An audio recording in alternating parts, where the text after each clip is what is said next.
নমস্কাৰ এই মুহূৰ্তত আহি পৰিছে ৰাতিপুৱাৰ কেইবাটাও গুৰুত্বপূৰ্ণ খবৰ আজি 20 মে অসমৰ লগতে ভাৰতৰ বিভিন্ন প্ৰান্তৰ পৰা ৰাতিপুৱাৰ কেইবাটাও খবৰ একেলগে যুগুতোৱা হৈছে এই মুহূৰ্তত জনাই আছো ৰাতিপুৱাৰ গুৰুত্বপূৰ্ণ খবৰ জয় শ্ৰীৰাম কোক তেলৰ দাম 10 টকা কম হৈ যাব পুনৰবাৰ জনাইছো এটা ব্ৰেকিং নিউজ জয় শ্ৰীৰাম কোক তেলৰ দাম 10 টকা কম হৈ যাব এতিয়া মূল্য বৃদ্ধি সহ্য কৰাটো ৰাষ্ট্ৰভক্তিৰ পৰিচয় শিৱসেনাৰ নেতা সঞ্জয় ৰাউতে এই মন্তব্য কৰা পৰিলক্ষিত হৈছে প্ৰতিখবৰটো হৈছে গৰুক আদৰ কৰিলে মানুহৰ ৰক্তচাপ কমে এনে মানুহ কেতিয়াও উচ্চ ৰক্তচাপত আক্ৰান্ত নহয় গৰুক আদৰ কৰা মানুহৰ ৰক্তচাপ সদায় স্বাভাৱিক হৈ থাকে এনে মন্তব্য কৰিছে পশ্চিম বংগৰ মন্ত্ৰী দিলীপ ঘোষে জনাইছো পৰৱৰ্তী খবৰ 60 দশকত অকল তামিলনাডুতে নহয় অসমতো ভাষা কেন্দ্ৰিক সংঘাতৰ সূচনা হৈছিল 19 মে 1961 চনত কংগ্ৰেছ চৰকাৰে অসমৰ বৰাক উপত্যকাৰ শিলচৰত 11 জনকৈ বাংলাভাষী লোকক হত্যা কৰিছিল সহস্ৰাধিক লোক চিকিৎসালয়ত ভৰ্তি হৈছিল 60 দশকত কংগ্ৰেছ চৰকাৰে অসমত অসমীয়া ভাষা পঢ়া শুনা আৰু চৰকাৰী চাকৰিৰ ক্ষেত্ৰত বাধ্যতামূলক কৰি আইন প্ৰণয়ন কৰিছিল অসমৰ বিশিষ্ট লোকে তদানীন্তন প্ৰধানমন্ত্ৰী নেহেৰুক উচিত সময়ত উচিত ভূমিকা গ্ৰহণ কৰিবলৈ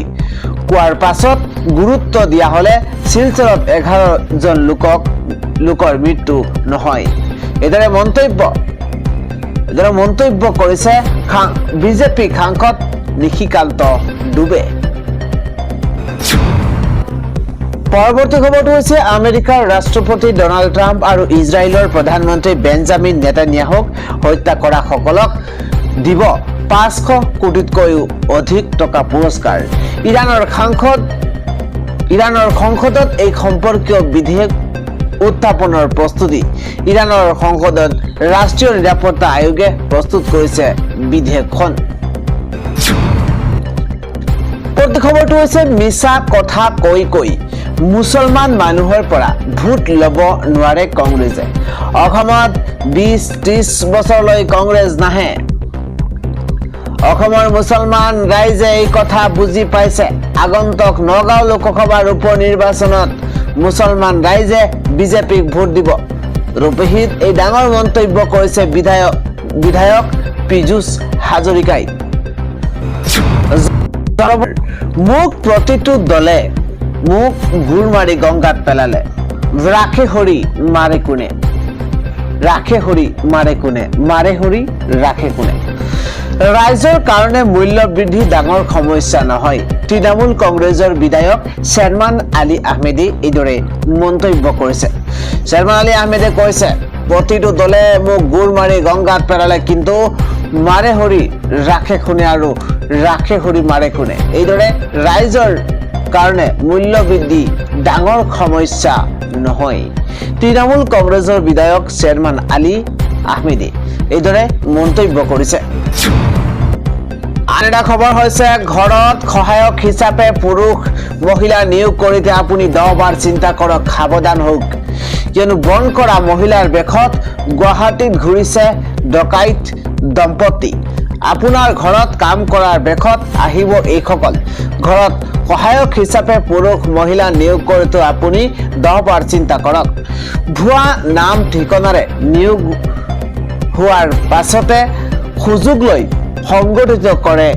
ভয়ংকৰ কাণ্ড সংগঠিত কৰে আপোনাক লুটপাট বশিষ্ঠ বিৰুৱাৰী নুনমাটি আৰু ফাঁচী বজাৰত সংগঠিত চাঞ্চল্যকৰ ডকাইতি কাণ্ড সম্প্ৰতি ফাঁচী বজাৰ আৰক্ষীৰ জালত পৰিছে বন কৰা দম্পতি আৰু সোণাৰী এইদৰে ভয়ংকৰ কাণ্ড কৰিছে এইসকলে ঘৰত সহায়ক হিচাপে পুৰুষ মহিলা নিয়োগ কৰোঁতে আপুনি 10 বাৰ চিন্তা কৰক বন কৰা মহিলাৰ বেশত গুৱাহাটীত ঘূৰি ফুৰিছে একাংশ ডকাইত দম্পতি খবৰ হিন্দু নামেৰে নামাকৰণ কৰা হ'ল পাকিস্তানৰ 9টাকৈ স্থান সলনি হৈছে পাকিস্তান এটা ব্ৰেকিং নিউজ এই মুহূৰ্তত সলনি হৈছে পাকিস্তানৰ ৰেহৰূপ আৰু এইবাৰ পাকিস্তান চৰকাৰৰ ডাঙৰ সিদ্ধান্ত সলনি কৰি পেলোৱা হৈছে 9টাকৈ স্থানৰ নাম গুৰুত্বপূৰ্ণ খবৰ লাহোৰৰ 9টাকৈ স্থানৰ নাম সলনি কৰিছে পাকিস্তানে হিন্দু নামেৰে নামাকৰণ কৰা হৈছে 9টাকৈ স্থান এটা ব্ৰেকিং নিউজ কোনটো স্থানৰ কি নাম ৰাখিছে এই মুহূৰ্তত জনাইছো ইছলামপুৰৰ নাম হ'লগৈ কৃষ্ণনগৰ বাবৰি মছজিদ চকৰ নাম ৰখা হ'ল জৈন মন্দিৰ চক আৰু সুন্নত নগৰ নাম হ'লগৈ সন্তনগৰ মুস্তাফাবাদ হ'লগৈ এতিয়া ধৰমপুৰা মৌলানা জাফৰ আলী খান চকৰ নাম লক্ষ্মী চক এইদৰে ছাৰ আগা খান চকৰ নাম হ'ল ডেভিছ ৰোড আল্লামা ইকবাল ৰোডৰ নাম হৈছে জেল ৰোড ফাতিমা জিন্না ৰোডৰ নাম ৰখা হৈছে কুইন্স ৰোড এইদৰে 19টাকৈ পাকিস্তানৰ লাহোৰৰ সাংস্কৃতিক ঐতিহ্য সংৰক্ষণ কৰাৰ বিশেষ পদক্ষেপ দেশখনৰ বিভাজনৰ পূৰ্বৰ পুৰণি নামসমূহ পুনৰ ঘূৰাই অনাৰ প্ৰয়াস কৰা হৈছে আন্তঃৰাষ্ট্ৰীয় সংবাদ মাধ্যমত প্ৰকাশ পাইছে এই তথ্য সলনি হৈছে পাকিস্তানৰ ৰেহৰূপ আন এটা খবৰ হৈছে পেঞ্চনৰ কাম খেলিমেলি কৰা চৰকাৰী কৰ্মচাৰীৰ বিপদ নিশ্চিত এই সকিয়নি দিছে ৰাজ্যৰ মুখ্যমন্ত্ৰী হিমন্ত বিশ্ব শৰ্মাই এতিয়াৰে পৰা পেঞ্চনৰ বাবে তাঁতপাতি কৰিব নালাগে শ্ৰীৰামপুৰ ধুবুৰী সংযোগী ৰাষ্ট্ৰীয় ঘাইপথত চলি আছিল নিৰ্মাণ কাৰ্য চলি থাকোঁতেই খহি পৰিছে উৰণ সেতুৰ বিম সুৰক্ষা অবিহনে উৰণ সেতুৰ নিৰ্মাণত নিয়োজিত হৈছে শ্ৰমিক সুৰক্ষা অবিহনে উৰণ সেতুৰ নিৰ্মাণত শ্ৰমিক নিয়োজিত সুৰক্ষা অবিহনে উৰণ সেতু নিৰ্মাণত নিয়োজিত হৈছে শ্ৰমিক খবৰ হৈছে ৰাজহুৱা স্থানত এৰি দিব নোৱাৰিব পথৰ কুকুৰ দেশৰ সৰ্বোচ্চ ন্যায়ালয়ৰ এক বৃহৎ ৰায়দান পথৰ কুকুৰক লৈ দেশৰ সৰ্বোচ্চ ন্যায়ালয়ৰ এক সৰ্ববৃহৎ ৰায়দান যতে ততে মেলি দিব নোৱাৰিব কুকুৰ ৰাজহুৱা স্থানত এৰি দিব নোৱাৰিব পথৰ কুকুৰৰ সন্দৰ্ভত কঠোৰ স্থিতিত উচ্চতম ন্যায়ালয় ৰাজহুৱা স্থানৰ পৰা ধৰা কুকুৰ পুনৰ একে ঠাইত এৰি দিব নোৱাৰিব পূৰ্বৰ নিৰ্দেশ পুনৰ বিবেচনা কৰিবলৈ দাখিল কৰা আবেদন খাৰিজ কৰা হৈছে ন্যায়াধীশ বিক্ৰম নাথ সন্দীপ মেহতা আৰু ND আঞ্জাৰিয়াৰ গুৰুত্বপূৰ্ণ ৰায়দান আৰু টীকাকৰণ আৰু বন্ধাকৰণৰ পাছতো পুনৰ এৰি দিব নোৱাৰিব পথৰ কুকুৰ জনসাধাৰণৰ সুৰক্ষা আৰু স্বাস্থ্যৰ অগ্ৰাধিকাৰক লৈ খস্তম হৈ পৰিছে উচ্চতম ন্যায়ালয় পৰৱৰ্তী খবৰ ভাৰতৰ স্পষ্ট সিদ্ধান্ত ৰাছিয়াৰ পৰা খাৰুৱা তেল ক্ৰয় কৰিবই ৰাছিয়াৰ ওপৰত থকা আমেৰিকাৰ ৰেহাইৰ কথা ক'বলৈ গ'লে মই এই কথা স্পষ্ট কৰিব বিচাৰো যে আমি এই ৰেহাইৰ পূৰ্বেই ৰাছিয়াৰ পৰা তেল ক্ৰয় কৰিছিলো ৰেহাই থকাৰ সময়তো কৰিছিলো আৰু এতিয়াও কৰি আছো আমেৰিকা যুক্তৰাষ্ট্ৰৰ নিষেধাজ্ঞা সম্পৰ্কীয় ৰেহাইৰ স্থিতি যিয়েই নহওক কিয় ভাৰতে ৰাছিয়াৰ পৰা খাৰুৱা তেল ক্ৰয় কৰাটো অব্যাহত ৰাখিব পেট্ৰলিয়াম আৰু প্ৰাকৃতিক গেছ মন্ত্ৰালয়ৰ যুটীয়া সচিব সুজাতা শৰ্মাই সোমবাৰে এই কথা ঘোষণা কৰে ইয়াৰ জৰিয়তে পুনৰ প্ৰমাণ কৰিলে যে শক্তি সুৰক্ষা আৰু ব্যৱসায়িক লাভালাভেই হৈছে নতুন দিল্লীৰ তেল আমদানি নীতিৰ মূল আধাৰ যোৱা সপ্তাহৰ শেষৰ ফালে ডোনাল্ড ট্ৰাম্প প্ৰশাসনে ৰাছিয়াৰ সাগৰীয় তেলৰ ওপৰত থকা এক গুৰুত্বপূৰ্ণ নিষেধাজ্ঞা ৰেহাইৰ ম্যাদ উকলিবলৈ দিয়াৰ সিদ্ধান্ত লৈছে এই সিদ্ধান্তৰ পাছতে বিশ্বৰ শক্তি বজাৰত চিন্তাৰ সৃষ্টি হৈছে এই সন্দৰ্ভত সুজাতা শৰ্মাই কয় যে ৰাছিয়াৰ ওপৰত থকা আমেৰিকাৰ ৰেহাইৰ কথা ক'বলৈ গ'লে মই স্পষ্ট কৰিব বিচাৰো যে আমি এই ৰেহাইৰ পূৰ্বেও ৰাছিয়াৰ পৰা তেল ক্ৰয় কৰিছিলো ৰেহাই থকাৰ সময়তো কৰিছিলো আৰু এতিয়াও কৰি আছো। তেল ক্ৰয় কৰাৰ ক্ষেত্ৰত আমাৰ বাবে মূল কথাটো হ'ল ব্যৱসায়িক লাভালাভ। ইয়াৰ দ্বাৰা তেওঁ স্পষ্ট কৰি দিয়ে যে ভাৰতৰ তেল ক্ৰয়ৰ সিদ্ধান্ত সম্পূৰ্ণৰূপে বজাৰৰ গতিশীলতা আৰু যোগানৰ সুৰক্ষাৰ ওপৰত নিৰ্ভৰ কৰে, কোনো ভূ ৰাজনৈতিক চাপৰ ওপৰত নহয়। আন্তঃৰাষ্ট্ৰীয় অনিশ্চয়তা আৰু জাহাজ চলাচলৰ পথত চলি থকা উত্তেজনাৰ মাজতো ভাৰতৰ ইন্ধন সম্পূৰ্ণ সুস্থিৰ আৰু সুৰক্ষিত বুলি শৰ্মাই দেশবাসীক আশ্বাস দিয়ে। তেওঁ কয় যে খাৰুৱাত তেলৰ কোনো নাটনি নাই, পৰ্যাপ্ত পৰিমাণৰ তেলৰ ব্যৱস্থা কৰা হৈছে। গতিকে আমেৰিকাৰ ৰেহাই থাকক বা নাথাকক, ই আমাৰ যোগানত কোনো প্ৰভাৱ পেলাব নোৱাৰে। উল্লেখযোগ্য যে বৰ্তমান বিশ্ব বজাৰত দেখা দিয়া ভয়াৱহ শক্তি সংকটৰ প্ৰেক্ষাপটত এই মন্তব্য অত্যন্ত গুৰুত্বপূৰ্ণ বুলি বিবেচিত হৈছে। পশ্চিম এছিয়াৰ উত্তেজনা আৰু হৰমুজ বনানীত যোগান ব্যাহত হোৱাৰ আশংকাত তেলৰ মূল্য বৃদ্ধি পাইছে। শেহতীয়া বছৰবোৰত ৰাছিয়াৰ খাৰুৱা তেল ভাৰতৰ তেল আমদানিৰ এক অন্যতম মূল উৎস হৈ পৰিছে। ইয়াৰ মূল কাৰণ হ'ল বিশ্বৰ অন্যান্য বজাৰৰ তুলনাত ৰাছিয়াই ভাৰতক ৰেহাই মূল্যত তেল যোগান ধৰি আহিছে। পৰৱৰ্তী খবৰ, ৰেৱন্ত ৰেড্ডী হ'ব পাৰে পৰৱৰ্তী শুভেন্দু অধিকাৰী। তেলেংগানাত ডাঙৰ ৰাজনৈতিক পৰিৱৰ্তনৰ ইংগিত বিজেপি সাংসদৰ। জনাইছো এটা পলিটিকেল খবৰ। এই মুহূৰ্তত তেলেংগানাৰ ৰাজনীতিত এক ডাঙৰ ধুমুহা অহাৰ ইংগিত পোৱা গৈছে। ৰাজ্যখনৰ মুখ্যমন্ত্ৰী ৰেৱন্ত ৰেড্ডী পৰৱৰ্তী সময়ত শুভেন্দু অধিকাৰী হ'ব পাৰে বুলি এতিয়া চৰ্চা চলিছে। তেওঁ হয়তো অতি সোনকালেই কংগ্ৰেছ দল এৰি বিজেপিত যোগদান কৰিব পাৰে। এই বিস্ফোৰক দাবী কৰিছে বিজেপিৰ সাংসদ ধৰ্মপুৰী অৰবিন্দে। সাংসদগৰাকীৰ এই দাবীৰ পাছতেই তেলেংগানাৰ ৰাজনীতিত এক ডাঙৰ ৰাজনৈতিক পৰিৱৰ্তন হ'ব নেকি তাক লৈ তীব্ৰ জল্পনা কল্পনা অব্যাহত আছে। সাংসদ অৰবিন্দে মত প্ৰকাশ কৰি কয় যে কংগ্ৰেছ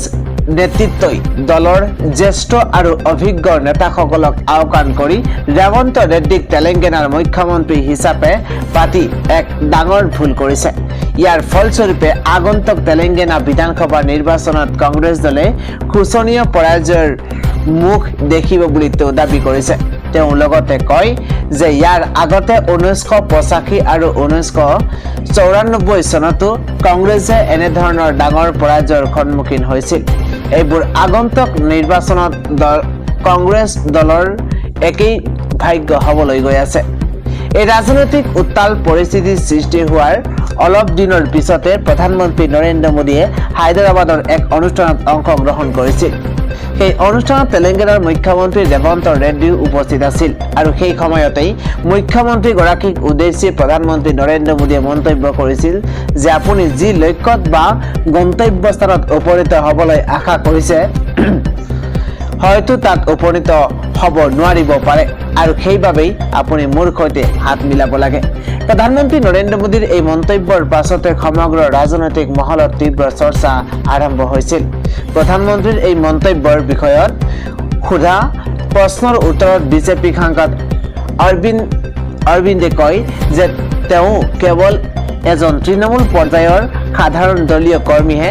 গতিকে প্ৰধানমন্ত্ৰীৰ কথাৰ